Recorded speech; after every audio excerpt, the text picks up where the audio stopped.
Welcome to the Learning Pines YouTube. We hope this video helps. You begin by assembling the exact ingredients in your inventory.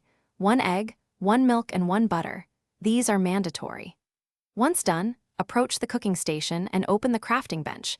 Select scrambled eggs from the updated list. You should drag or assign ingredients into the recipe slots now, because the game consumes items on confirmation. Make sure to stand close to the stove so the animation triggers immediately and your action cue doesn't interrupt the process, which saves time and prevents accidental ingredient loss. You start the cook action and watch the progress bar. Timing matters for texture and quality. Once the first prompt appears, press the interaction button to stir. This prevents lumpy results. Then wait for the second prompt and press again to finish folding. This two-step interaction locks in a creamy consistency. If the game gives a heat or quality indicator, keep it in the mid-range.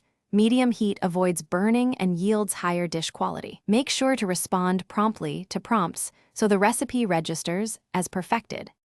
You complete the final interaction to plate your scrambled eggs and claim any XP or coin rewards. Do this right away so rewards register. If the dish quality is lower than expected, note the cause, either missing or wrong ingredient, delayed prompt responses, or excessive heat. Next attempt, prioritize prompt timing and correct items. If the cooking action freezes or prompts disappear, reload the area or close and reopen the crafting bench. This clears stuck interactions and usually resolves the issue fast. Thanks for watching. Consider subscribing if we helped you.